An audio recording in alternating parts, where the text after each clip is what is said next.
Chennai ஈசிஆர்ல invest பண்ண plan பண்றீங்களா? அதுவும் நல்ல ரெண்டல் இன்கம் வர மாரி வீடு தேடுறீங்களா? நான் சொல்லப் போற ப்ராப்பர்ட்டி பக்கத்துல இது எல்லாமே இருக்கு.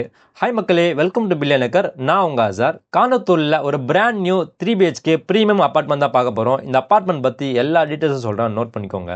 இந்த ஃபிளாட்டோட சூப்பர் பில்டப் ஏரியா வந்து 1325 square feet, carpet area 1050 square feet, UDS வந்து பார்த்தீங்கன்னா 520 ஸ்கொயர் ஃபீட் வரும் உங்களுக்கு. 2 பிஹெச்கே தனியாக ஒரு போர்ஷன், 1 பிஹெச்கே தனியாக ஒரு போர்ஷன் வரும் உங்களுக்கு. ரெண்டுமே வந்து செகண்ட் ஃப்ளோரில் வரும் உங்களுக்கு. 2 பால்கனி வரும், ஒரு கவர் கார் பார்க்கிங் வரும் உங்களுக்கு. இந்த ஃப்ளாட் சுற்றி சூப்பரான காலேஜஸ்லாம் இருக்குது. Ragas dental college, AMET university, Indian maritime university, அதுக்கப்புறம் மாயாஜால், பிவிஆர் காம்ப்ளெக்ஸு, அப்புறம் வந்து பெரிய பெரிய அப்பார்ட்மெண்ட்லாம் இருக்குது. நான் ஏன் இதெல்லாம் சொல்கிறேன்னா, இந்த ஏரியாவில் இருக்க ரேட் ரொம்ப டிமாண்ட் ஆகிட்டே இருக்குது. அதே மாதிரி ரெண்ட்டுக்கும் வந்து பார்த்தீங்கன்னா ரொம்ப டிமாண்டு. இந்த ஃப்ளாட்டோட ப்ரைஸ் என்ன கேட்டிங்கன்னா 99 lakhs தான். இந்த ஃப்ளாட்டை பார்க்கணும்னு ஆசைப்பட்டீங்கன்னா கீழே டிஸ்கிரிப்ஷனில் வந்து காண்டாக்ட் நம்பர் கொடுத்துருக்கேன். காண்டாக்ட் பண்ணினா உங்களுக்கு A to Z எல்லாமே கைட் பண்ணுவாங்க. தேங்க்யூ.